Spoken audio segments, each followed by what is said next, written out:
কি এবার পাহাড়, সমুদ্র না জঙ্গল, ঘোরার মজা দ্বিগুণ হবে যদি থাকে মুখরোচক, আপনাদের সব সময় সফরসঙ্গী। মুখরোচক আপনাদের ভালোবাসায় জড়িয়ে ৭৫ বছর পেরিয়ে। প্রেম মানে একটা আলাদা, কেউ ওকে স্পর্শ করছে না, হ্যাঁ। কেউ কারোর দিকে হয়তো ঠিক করে ভালোভাবে অতক্ষণ দেখছেও না, কিন্তু লক্ষ্মীমন্ত একটা বাড়ির বউ, লক্ষ্মীমন্ত বউ যাকে বলে। প্রেম হচ্ছে পুজো, প্রেম হচ্ছে পবিত্রতা, প্রেম হচ্ছে প্রেমটা তো একই আছে, আমরা এক্সপ্রেস করার ধরনটা পাল্টে গেছে। চুল এলিয়ে বসে রয়েছি, আমি ছবি আঁকছি দেখে দেখে, নড়োনা নড়োনা আমি তোমার ছবি আঁকছি একটা, মানে এইটাই প্রেম। অনেক সম্পর্ক শুরুতে নষ্ট হয়ে যায়, অনেক সম্পর্কে বলা হয় নজর লাগ গায়া। যদি ইতিহাস ঘেটে দেখা হয় তাহলে কিন্তু দেখা যাবে যে সেই সময়কার প্রেম মানে লাস্ট ফর এভার হয়েছে এখনকার দিনের প্রেমগুলোর থেকে। একটা মেয়ে বিয়ে হয়ে এসছে, বাসর রাতে চলে গেল। এই সিচুয়েশনশিপ হোক, যদি কেউ কাউকে অন্য কাউকে কেউ বেটার পেয়ে যায় তাহলে জাস্ট একে অপরকে ছেড়ে বেরিয়ে যাবে, এটা একটা মিউচুয়াল আন্ডারস্ট্যান্ডিং। এই জিনিসগুলো আমার মনে হয় আগে একটু কম ছিল। যে ঈশ্বরদের আমরা আরাধনা করি, তাদেরকে আমরা কি বলবো, আইডিয়াল কাপল মনে করি। ছোট পর্দায় একাধিক চরিত্রের জনপ্রিয়তা ছাপিয়ে তারা নিজের নামে এবার বড় পর্দায় আরাত্রিকা এবং দিব্যজ্যোতি রয়েছে। তো এই দুজনকে একসাথে দেখা আমার কাছে ভীষণ আনন্দের, কারণ আমি দুজনকেই খুব ভালো করে জানি, চিনি যেটা বলার। তো এই যে জুটি হিসেবে প্রথমবার একসাথে দেখছি, তো একটু বলো যে যখন এই চরিত্রটা আসে এবং লক্ষ্মীপ্রিয়ার চরিত্র, শ্রী চৈতন্যদেবের চরিত্র, নিজের মননের একটা তৈরি হওয়ার বিষয় থাকে, যেটা ছোট পর্দায় রেগুলার কাজ করছো এতক্ষণের শিডিউলে, সেই প্রিপারেশনটা তোমাদের কেমন ছিল? দেখো, প্রিপারেশন বলতে এটা মারাত্মক একটা প্রিপারেশন, কারণ মানুষ একটা টপিক নিয়ে, একটা গল্প নিয়ে সিনেমা বানায়, আর আমরা একটা গোটা ইমোশন নিয়ে সিনেমা বানাচ্ছি। চৈতন্য মহাপ্রভু একটা গোটা ইমোশন আমাদের কাছে, তো সেইটার অধ্যাবসায়টা অন্য রকম হয়। তবে আমি একটা কথা বলতে চাই আজকে, যে আমরা যারা মেগা সিরিয়াল করি, আমরা যারা টেলিভিশনের পর্দায় কাজ করে অভ্যস্ত 14 ঘন্টা, আমরা যারা 1-2 মিনিটে সিন পেয়ে মুখস্থ করে আমাদের দিতে হয়, তার মধ্যেই তাদের কাছে না এই সময় পাওয়াটা একটা মানে বিরাট বড় ব্যাপার, মানে একটা ভাগ্যের মতো যে আমরা সময় পেয়েছি, আমরা 2 মাস আগে স্ক্রিপ্ট পেয়েছি, আমরা পার্টটা আগে থেকে পড়ে রাখতে পারছি। এটাই একটা বিরাট বড় অধ্যাবসায় আমার মনে হয়েছে। এবং এটা হচ্ছে মানে একদম বেসিক। আর তারপরে তোমার অন্যান্য মানে চরিত্রের জন্য কাউকে রোগা হতে হচ্ছে, কাউকে মোটা হতে হচ্ছে, কারো চুল কাটতে হচ্ছে, কাউকে না, সেগুলো আমি ধরছি না, সেগুলো অন্যরকম। কিন্তু এই যে টাইমটা পাওয়া, এবং এটাকেই বোধহয় অধ্যাবসায় বলে, একটা চরিত্র নিয়ে ভাবা। আর সেই জায়গা থেকে লক্ষ্মীপ্রিয়া আর চৈতন্যদেব, মানে এটা যে কি বড় একটা মাথার ওপর চাপ বলবো না, ডেফিনেটলি ব্লেসিংস, কিন্তু একটা মাথার উপর একটা বিরাট বড় একটা বিষয় এটা, মানে এটাকে ফুটিয়ে তোলাটা বিরাট বড় একটা দায়িত্ব। আর সেখানে একটা ঈশ্বরের নাম নিয়ে আমরা শুরু করছি, আমাদের দুজনেরই অ্যাজ আ মেন, মানে অ্যাজ আ প্রোটাগনিস্ট আমাদের ফার্স্ট এটা কি বলবো, বড় পর্দা প্রথম ছবি, আমরা ডেবিউ। তো মহাপ্রভুর নাম নিয়ে যেখানে শুরু করছি, যেখানে যেখানে একটা ইমোশন নিয়ে, একটা ঠাকুরের ঈশ্বরের নাম নিয়ে শুরু করছি, সেখানে পথটা মসৃণ হতে বাধ্য, এটা আমার মনে হয়। তো সেই জায়গা থেকে আমরা ভীষণই গ্রেটফুল। আমরা প্রচণ্ড পরিমাণে মানে সবাইকে থ্যাংক ইউ জানাতে চাই। আর এবার ও বলবে, আমি অনেক বলে নিয়েছি। আমি দীপকও এই একই বিষয়, আমি জানি তোমার ওয়েট লসের একটা জার্নি ছিল, তখন একটা ধারাবাহিক চলছে এবং সেখানে প্রত্যেক দিনের কাজ এবং কী শিডিউল আমরা সেই সময় জানতাম। কিন্তু এই যে মানসিক প্রস্তুতি থাকে, তো একটা আধ্যাত্মিক দিক থাকে, একটা মানসিক প্রস্তুতি থাকে, এই মানসিক প্রস্তুতিটা তোমার কেমন ছিল? দেখো, মানসিক প্রস্তুতি বলতে আমাকে মানসিক প্রস্তুতিটাই বেশি করে নিতে হয়েছে। ইনিশিয়ালি আমার কাছে এইটা চ্যালেঞ্জ ছিল যে আমার তখন 101 কেজি ওজন ছিল আর কি। সেই সময় উইথ মাসেল মাস আমি অনেক ওয়াটারও হোল্ড করছিলাম বডিতে। আমার ডায়েটের একটু এদিক ওদিক হয়ে গেছিলো, একটুখানি ওজন বেড়ে গেছিলো, একটুটা অনেকটাই বেড়ে গেছিলো, কারণ আমার হাইট অনুযায়ী আমার 82 এরকম, 80 থেকে 82 ইটস ওকে। বাট সেই সময় আমি 101-এ ছিলাম, সেই সময় আমার কাছে অফারটা আছে। তো আমি যেটা ট্র্যাকিংয়ে সব কিছু করে, আমার কোচের সাথে আলোচনা করে যেটা বুঝলাম যে আমাকে 75 থেকে 77-এর মধ্যে যেতেই হবে, নাহলে যেই চেহারাটা আমি চাইছি ওটা অ্যাচিভ করতে পারবো না। এবং ক্যালোরি ট্র্যাক করতে হবে, নাহলে হবে না। এক্সারসাইজ প্যাটার্ন বদলাতে হবে, এক্সারসাইজ প্যাটার্নে ওয়েট লিফট করা বন্ধ করতে হবে, নাহলে বাইসেপ এত বড়ই লাগবে, চেস্ট চওড়া লাগবে আমি যখন খালি গায়ে হব। তো তখন আমরা খাবার কাট ডাউন করলাম এবং সূর্য প্রণাম করা শুরু করলাম, 14-15টা করে সূর্য প্রণাম, যোগা, স্প্রিন্টিং, রানিং। যোগাটা আমাকে খুব হেল্প করেছে, এবং ভালো করে স্ট্রেচিং, ক্যালোরি বার্ন যাতে হয় সারাদিনে সেরকম করা, এবং দিনে 2বার কফি খাওয়া, ব্ল্যাক কফি চিনি ছাড়া অবশ্যই, তার দুধ দিয়ে চিনি দিয়ে তাতে একদমই ওয়েট লস হয়? না ওয়েট, কফি হচ্ছে স্টিমুলেট করে, হ্যাঁ। ঠিক আছে, মানে ইট ডাজেন্ট মিন যে অনেক কফি খেলাম মানে তোমার ফ্যাট লস হয়ে গেল। কফি স্টিমুলেট করে, বিফোর ওয়ার্কআউট আমাকে কফিটা সবসময় হেল্প করে, মানে ফর এনার্জি আর ফর এনার্জি এবং স্টিমুলেট করে। হ্যাঁ, তো এবারে আমি সকালে বিকালে ওইটা একটা ছিল, তো কফিটা আমি ছাড়তে পারিনি। এবং আমার এরকমও মনে আছে আমি অর্ধেক দিন রাতে তরমুজ খেয়েছিলাম। আমি এরকমও হয়েছে, যেহেতু আমার মাথায় একটা জিনিস আছে যে প্রত্যেক মাসে আমাদের ডক্টররাও বলে যে মাঝে সাঝে উপোস যদি আমরা করি না, আমাদের বডি ডিটক্স হয়, আমাদের লিভার ডিটক্স হয়, আমাদের মাঝে মাঝে উপোস করা দরকার। তো আমি ওই সুযোগটা কাজে লাগিয়ে সপ্তাহে 1-2 দিন উপোসও করেছিলাম। তো সপ্তাহে 1 দিন করে তো করতাম। আর মাছ মাংসটা আমার মন থেকে আমার ইচ্ছে করেনি খেতে। আমার মনে হয়েছিল যে না আমি না খাবো না এটা, মানে আমাদের ঘন্টা চলছে, সরি হ্যাঁ, সরি হ্যাঁ। সরি No, ডিস্টার্ব it's- করলাম। হ্যাঁ, না sorry, so this is our song, মানে এটা রিলিজ আসছে? হবে, হ্যাঁ আসছে, এটা অরিজিৎ সিং গেয়েছেন। তো মানে ওই সময়টা আমার মাছ মাংস আমি নিজে থেকে ছেড়ে দিয়েছিলাম, এবং আমার দেখা দেখি আমার বাড়ির মাও ছেড়ে দিয়েছিল, বাবাও ছেড়ে দিয়েছিল, বোনও হার্ডলি খেত, হয়তো বোনও খেত না ঠিক করে। তো ওই টাইমটা একটা আলাদা ব্যাপার ছিল, এবং আমার 2 সপ্তাহ ব্যাপারটা অ্যাডজাস্ট করতে খুব মানে টাইম লেগেছিল।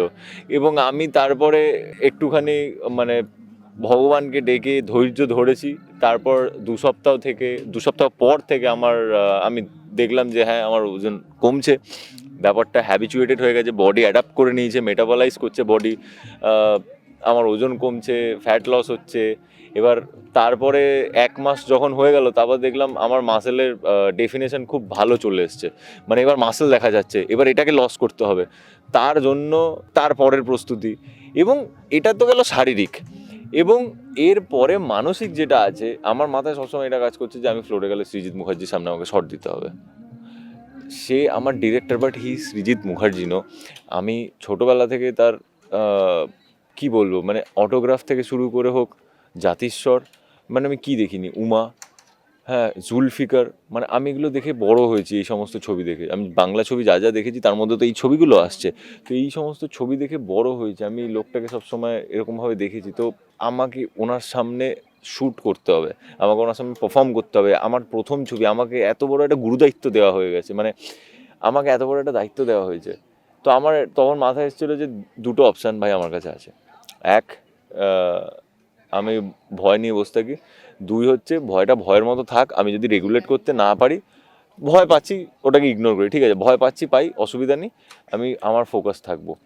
আমি চৈতন্য মহাপ্রভুকে নিয়ে আমি রিসার্চ করব, মানে আমার সেই ক্ষমতা নেই, মানে আমি ওনাকে নিয়ে যতটুকু যা বেসিক জ্ঞান ধারণা, সেটা আমার স্ক্রিপ্টটা ভালো করে রেডি করব, এবং সিনেমার ব্যাপারে আরও কিছু জানবো।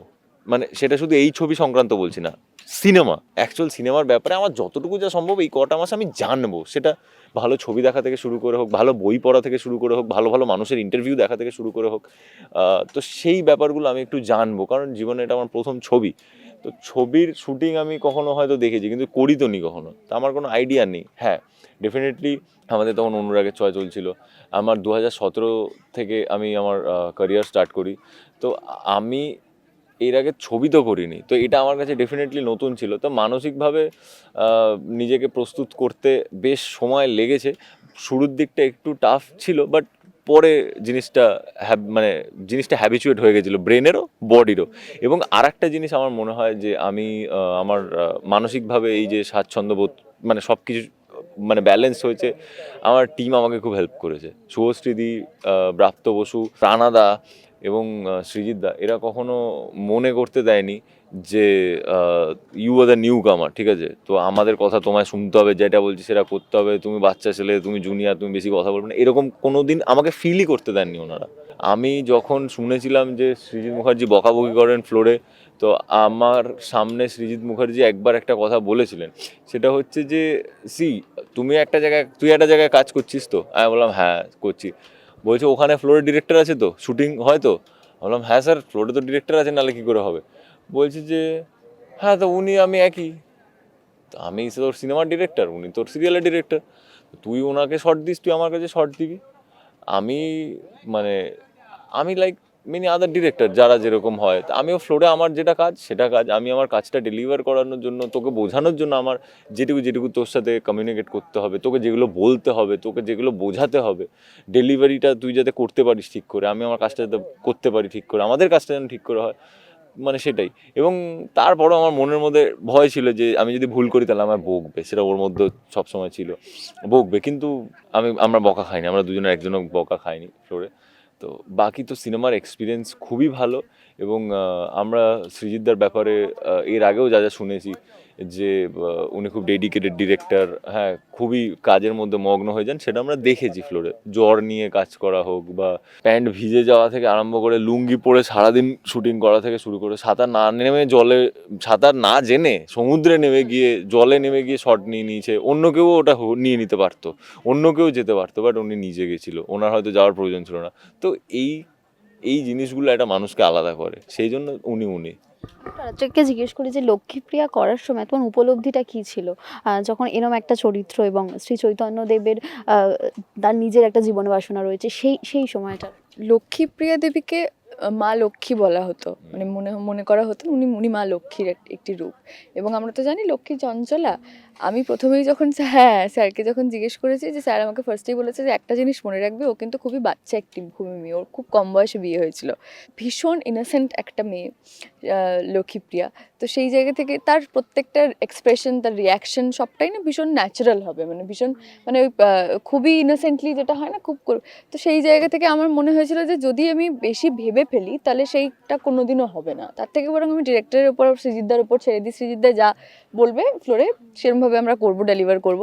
তো সেই জায়গা থেকে ওইরকম একটা ইনোসেন্ট এবং অ্যাকসেন্ট, ওর ভয়েস ঠিক আছে, ডেফিনেটলি ভয়েস চেঞ্জ করে কথা বলা, বা একটু তখনকার দিনে যেটা হতো না আর কি, তখন মানে 1500 তখন একদম মানে কি বলবো, ওই লজ্জায় তাকানোটাও ভীষণ লজ্জার একটা বিষয়। তো সেইটা আমাদের এত রোম্যান্টিক সিকোয়েন্স ছিল, সেখানে আমরা এইগুলো আমাদের খুব একদম যে তাকাতে পারছি না, এবং যে এই গানটা পুরোই হ্যাঁ, মানে লক্ষ্মী হ্যাঁ। আর মহাপ্রভুর যে কেমিস্ট্রি কেমিস্ট্রিটা একদম শুরু থেকে, বিয়ে থেকে বিল্ড আপ, এটা Build up তোমরা করা ট্রেলারও হয়েছে, দেখতে পেয়েছো, ওদের বিয়ে থেকে আর কি, মানে এটা হ্যাঁ। পুরো গানটাতেই মানে ওদের যে বিল্ড আপটা, যে কতটা ইনোসেন্ট তখন, মানে প্রেম মানে একটা আলাদা, কেউ ওকে স্পর্শ করছে না, কেউ হ্যাঁ। কারোর দিকে হয়তো ঠিক করে ভালোভাবে অতক্ষণ দেখছেও না, কিন্তু তাদের যে প্রেমের কতটা গভীরতা এবং সেটা যে কতটা সুইট, মানে ওটা আলাদাই ব্যাপার। সরি আমি তোমায় ইন্টারাপ্ট না একদমই না, একদমই ঠিক বলেছে। আর তারপরে হচ্ছে এই একটা ব্যাপার, আর হচ্ছে লজ্জা, সেই জায়গা থেকে বাচ্চা, মিষ্টি, প্রেম, তার মধ্যে আবার লক্ষ্মীমন্ত একটা বাড়ির বউ, লক্ষ্মীমন্ত বউ যাকে বলে। তো লক্ষ্মীপ্রিয়া করতে গিয়ে আমার ভীষণ কষ্ট হয়েছে একটা টাইমে, কারণ মেয়েটা এত ভালো, দুজনের প্রতি অদ্ভুত একটা ভালোবাসা ছিল শ্রী চৈতন্যদেবের প্রতি, লক্ষ্মীপ্রিয়া প্রতি। তো ওই ভালোবাসাটা না পূর্ণতা পায়নি, যে কারণে মানে একটা শ্রীহট্টের উদ্দেশ্যে যখন রওনা দিয়েছেন চৈতন্যদেব, তখনই লক্ষ্মীপ্রিয়া মারা যায় সাপের কামড়ে। তো সেখান থেকে সেই জন্য আবার বিষ্ণুপ্রিয়াকে অ্যাকসেপ্ট করতে পারেননি শ্রী চৈতন্যদেব, লক্ষ্মীপ্রিয়াকে এতটা ভালোবাসতেন বলেই, যে কারণে বাসর রাতেই বিষ্ণুপ্রিয়াকে ছেড়ে উনি চলে গেছিলেন। তো এইটা না মানে একটা হয় না যে অতিরিক্ত, ওই যে বলে না অতিরিক্ত, মানে কি বলবো, ঘরণী না পায় ঘর, ওই বলে না একটা, ওই রকম বিষয়টা হয়েছে যে লক্ষ্মীপ্রিয়ার, ওই জন্য আমরা প্রথম থেকে আমাদের প্রেমটা দেখানো হয়েছে গানের মধ্যে দিয়ে, আমাদের বিভিন্ন সিকোয়েন্সের মধ্যে দিয়ে। তো ভীষণ ভালো লেগেছে, ভীষণ। আচ্ছা, আমি যদি জিজ্ঞেস করি যে এখন অনেক রোমান্টিক সিকোয়েন্স তোমরা ধারাবাহিকে শ্যুট করেছো, এবং এই যে রোমান্টিক সিকোয়েন্সটা যেটা নিয়ে বলছিল, যে এই যে তাকাতে একটা যে ব্যাপার রয়েছে, এই প্রেমটাকে কতটা উপলব্ধি করলে, মানে এই প্রেমটা কতটা অন্যরকম লাগলো?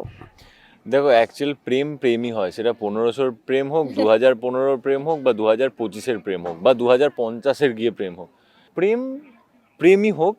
প্রেম মানে প্রেম জিনিসটা প্রেমই হয়, আমার এটা মনে হয়। ঠিক আছে, ক্ষমা করে দিও, মানে আমি নিজে অত কিছু বলছি, বাট এটা আমার মনে হয়, মানে সব কিছু তো আর প্রত্যক্ষ না, কিছু কিছু জিনিস পরোক্ষভাবে উপলব্ধি করা যায়। তো আমি সেখান থেকে বলছি, হয়তো বেশি জ্ঞান দিয়ে ফেলছি।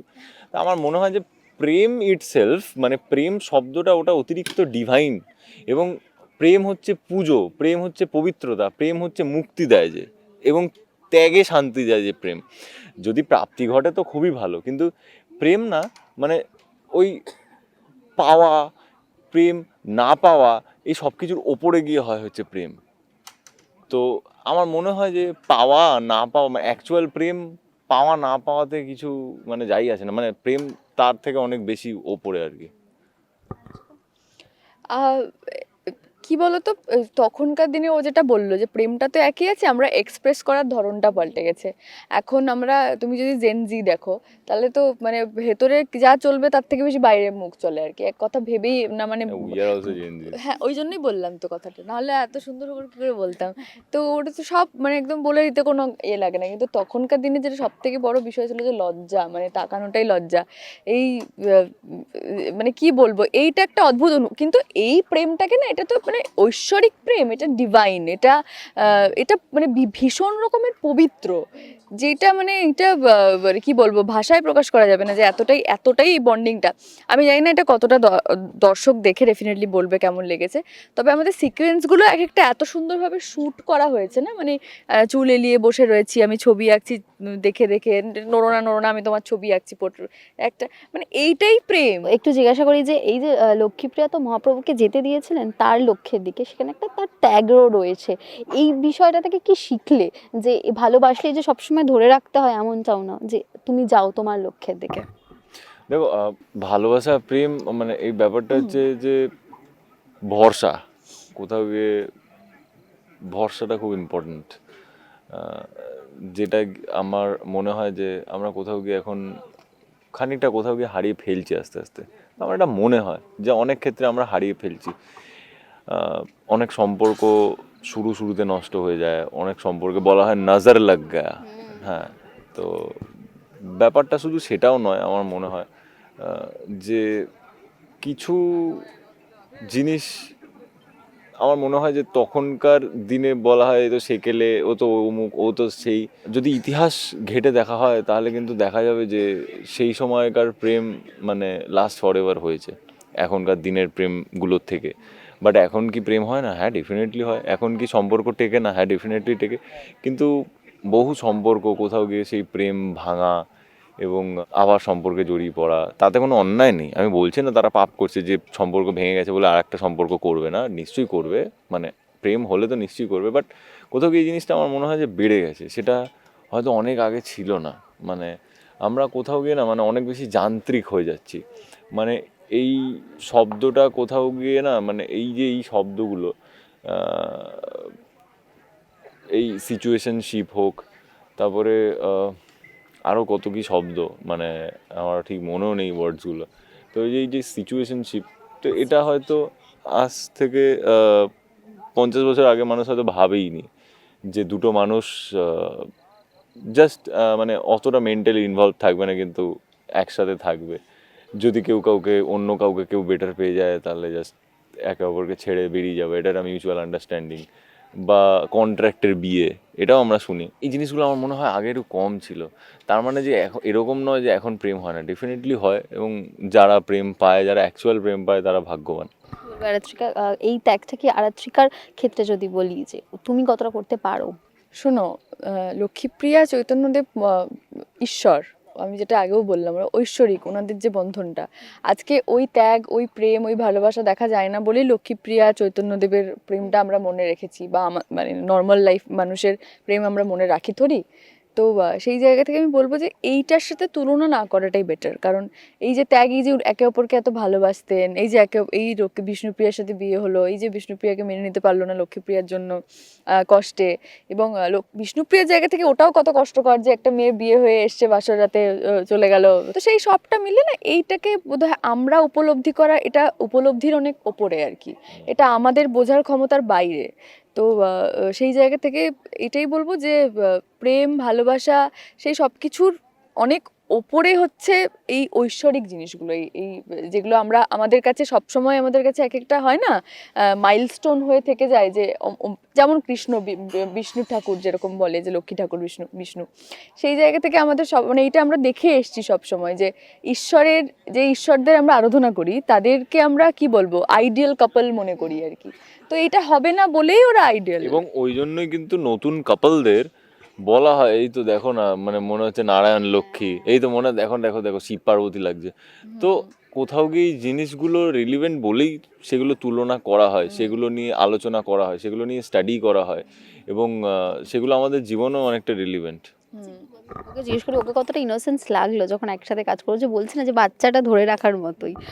দেখো ওকে আমার যতদূর যা মনে হয়েছে ওর সাথে আমার অনেক দিন ধরে আলাপ বা অনেক দিনের বন্ধুত্ব নয়, বাট ওকে আমি যতদূর যা দেখেছি এখনো অবধি যেটুকু চিনেছি ওর সাথে কাজ করেছি, ওর মধ্যে প্যাঁচ কম, মানে প্যাঁচটা নেই, মানে প্যাঁচ ঘোচ কম, সেই কারণে ওর ইনোসেন্সটা মানে হ্যাঁ মানে ওটা খুব সহজে বেরিয়ে এসছে, ও যেটা ওটাই প্লে করেছে এবং সেটাও কঠিন, সেটা কিন্তু খুব একটা সহজ ব্যাপার না, ও নিজে যেটা সেটা প্লে করাটা সেটাও সহজ ব্যাপার না, ও প্রচণ্ড ডেডিকেটেড এবং বাধ্য ছাত্রী, বড়দের কথা শোনে এবং খুব রেডি হয়ে ফ্লোরে যায়, ভালো রেডি হয়ে কোথায় যাবো? রেডি হয়ে ফ্লোরে যায় মানে সব দিক থেকে রেডি হয়ে ফ্লোরে যায়, আচ্ছা। হ্যাঁ মানে কোনো কিছু দিয়ে কেউ ভুল ধরার অবকাশ রাখবে না, তো সেই জায়গা থেকে মানে আমি তো ওর সাথে কাজ করে মানে খুবই হ্যাপি। দরাজ প্রশংসা, তাই তো। শেষ করব এবং খুব শীঘ্রই ছবি মুক্তি পাচ্ছে। আমি দিব্যজ্যোতিকে লাস্ট একটাই প্রশ্ন করব, যখন লাস্ট দিন সিনেমা শেষ হয়ে যাচ্ছে শুটিংয়ের, মহাপ্রভুকে যখন ছেড়ে দিতে হচ্ছে, দিব্যজ্যোতির কষ্ট হয়েছিল? খুব ভালো প্রশ্ন। হ্যাঁ মন খারাপ হচ্ছিল, কারণ সেদিনকে আমাদের মানে মানে তার পরের দিনকে যেদিনকে আমাদের লাস্ট শুটিং ছিল, তার পরের দিন সকালে আমাদের ফ্লাইট ছিল, ফেরার ফ্লাইট ছিল, ডেফিনেটলি আমার এটা মনে হয়েছিল যে আর মাথাটা শেভ করতে হবে না কাল থেকে, কারণ আমার আস্তে আস্তে এবার চুলগুলো গজাবে, আমাকে আর ন্যাড়া থাকতে হবে না, মানে আমি তাহলে আর কালকে থেকে মহাপ্রভুর বেশে যাবো না ফ্লোরে, ওই গেরুয়া বস্ত্রটা তাহলে আর লাগবে না, ওই দুটো তিনটে যে কটা গেরুয়া বস্ত্র আছে আমি পরে শুটিং করেছি, সাদা বস্ত্রটা আছে ওগুলো আর লাগবে না, ওই উইকটা আমি পরবো না, তাহলে ডেফিনেটলি কষ্ট তো ডেফিনেটলি হয়েছে এবং বারবার এগুলো মনে হচ্ছে যে পুরী ছেড়ে চলে যাবো, আর একবার কি ওই অন্নপ্রসাদটা পাবো না, আর একটা বার যদি পাই তো খুবই ভালো হয়, তো প্রচুর খাজা নিয়ে ফিরেছি ফেরার সময়, প্রচুর খাজা নিয়ে ফিরেছিলাম, আমার মনে আছে মানে আমাদের মানে প্রায় ওভারলোড হয়ে যাচ্ছে, মানে আমি কেবিনে খাজা নিয়ে পর্যন্ত উঠেছিলাম আর কি, থ্রু লাগেজে ঢুকিয়েছি আমি, কেবিনে হাতে করে প্লেনে উঠে মানে নিয়েছিলাম এ করে, তো হ্যাঁ আমার মনে আছে লাস্ট দিন আমার লাস্ট শট ছিল সমুদ্রে বিলীন হয়ে যাওয়ার, তো বিলীন হয়ে যাওয়ার পরেই কেটেছে ব্যাস, তারপরে আমি মানে ওখানেই আর কি কস্টিউম চেঞ্জ করেছি, তারপর ওখানেই মহাপ্রভু লাস্ট আমি শ্যুট করেছি, ডেফিনেটলি মন খারাপ তো ডেফিনেটলি ছিল। আমি একটা কথা বলতে চাই এখানে, আমার শুটিং শেষ হয়ে যাওয়ার অনেক দিন পর্যন্ত কিন্তু আমি লক্ষ্মীপ্রিয়াকে সঙ্গে করে নিয়ে রেখেছি। কি করে আমাদের কারোর মেকআপ ছিল না, একদম মেকআপ ছিল, মানে মেকআপ দূর, মানে একদম সানস্ক্রিন, নর্মাল মানুষ ক্রিম মাখে, কোনো ক্রিমও ছিল না, ঠিক আছে। সৃজিত দা সেটা প্রত্যেকদিন ফ্লোরে এসে চেক করতেন যে কিছু মেকআপ করা হয়েছে কিনা, আর তখন কড়া রোদ, মানে আমরা যখন বালির মধ্যে নদীতে শুয়ে আছি পুরো পিঠ পুড়ে যাচ্ছে, এরকম একটা রোদ আর কি, তো স্কর্চিং হিট একদম। তো সেই জায়গা থেকে আমাদের শুধু তিলক কাটা হতো, এখানে একটা তিলক, তো আমার পুরো মুখ পুড়ে গেছিলো স্বাভাবিকভাবে, কিন্তু এই তিলকটুকুনিতে কোনো ট্যান পড়েনি, যেটুকুনি তিলক ছিল। তো তার কারণে কি হচ্ছে, যখন মুখ ধুতাম আমি প্রায় আমার 2-3 সপ্তাহ আমার তিলকটা ছিল মাথায়, মানে আমি আলাদা করে প্রত্যেকদিন আমার মেকআপ আর্টিস্ট, আমি তখন মিঠিজোড়া শুটিং করছি, তখন আমাকে আলাদা করে প্রত্যেকদিন মেকআপ দিয়ে ঢাকতো যে তোর তিলকটা এখনো যাচ্ছে না, এখনো যায়নি। আমি যেখানে যেতাম মেকআপ ছাড়া সবাই বলতো তুই তিলক কেটে এসেছিস মাথায়, সামনে এসে দেখতো না ওটা দাগ একটা, তো তিলকটা রয়ে গেছিলো, ওরও রয়ে গেছিলো হাতে, হ্যাঁ আমার তিলকটা। এখানে রয়ে গেছিল।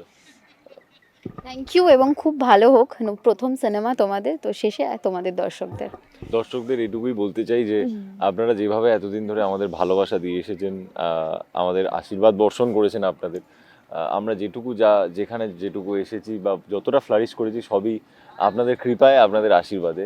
আমরা চাইবো এবছর আমাদের লহ গৌরাঙ্গের নাম রে ছবিটি রিলিজ হচ্ছে 2025 সালের 25শে ডিসেম্বর, আপনারা আপনাদের নিয়ারেস্ট সিনেমা হলে গিয়ে দেখুন এবং ছবিটা ভালো লাগবে।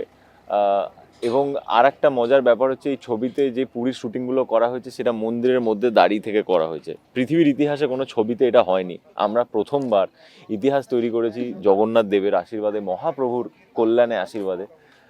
তো সেটা আপনারা সিনেমায় প্রথম আমরা ফিল্মিং করতে পেরেছি এবং আপনারা সেটা প্রথম এটার উইটনেস হতে চলেছেন, আপনারা হলে যান, ছবিটা দেখুন এবং বহু রিজন আছে, ছবিটা আপনারা যদি জিজ্ঞেস করেন যে কেন যাব দেখতে, তার বহু রিজন আছে এবং আপনারা সফল করুন এই ছবিটাকে। এবং আমার বিশ্বাস কোথাও গিয়ে, আমাদের সবার বিশ্বাস, আমাদের টিমের বিশ্বাস, এই ছবিটা কোথাও গিয়ে রয়ে যাবে, এই ছবিটা ইতিহাসে, স্মৃতিতে, মনে একটা জায়গায় আমার মনে হয় দাগ কেটে যাবে, কারণ এই ছবিটা বহু রিসার্চ এবং বহু পরিশ্রম, বহু ঘাম ঝরানোর ফল।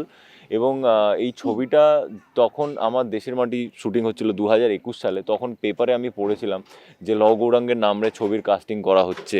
তো তারপর আমার কাছে 24-এ অফারটা আসে, 2024-এর এন্ডে একদম ডিসেম্বরের টাইমটায় অফার আসে। বহু রিসার্চ, জামা কাপড় নিয়ে রিসার্চ, বডি ল্যাঙ্গুয়েজ থেকে আরম্ভ করে ভাষা, এক একটা পুঙ্খানুপুঙ্খ, কারণ এত কঠিন সাবজেক্ট না, আপনি ভুল দেখাতে পারবেন না জিনিসটায়, মানে আপনি যা খুশি দেখিয়ে দিলে হবে না। তো আমাদের মানে প্রত্যেকের আর কি এটা একটা দৈবিক এক্সপিরিয়েন্স এবং অদ্ভুত একটা অভিজ্ঞতা, যেটা আমরা সারা জীবন ক্যারি করব। আমার তো একটা মনের একটা অদ্ভুত, মানে এই জিনিসটা থেকে যাবে সব সময়। আপনারা আসুন, ছবিটা দেখুন, এবং এই ছবিটা স্মৃতি হয়ে আপনাদেরও রয়ে যাক, সেটাই কামনা করি। এইটুকুই বলবো যে 25 তারিখ মুক্তি পাচ্ছে লহ গৌরাঙ্গের নামরে। অবশ্যই নিকটবর্তী প্রেক্ষাগৃহে গিয়ে দেখবেন আর জানাবেন আপনাদের মূল্যবান মন্তব্য কেমন লাগলো, অবশ্যই জানাবেন।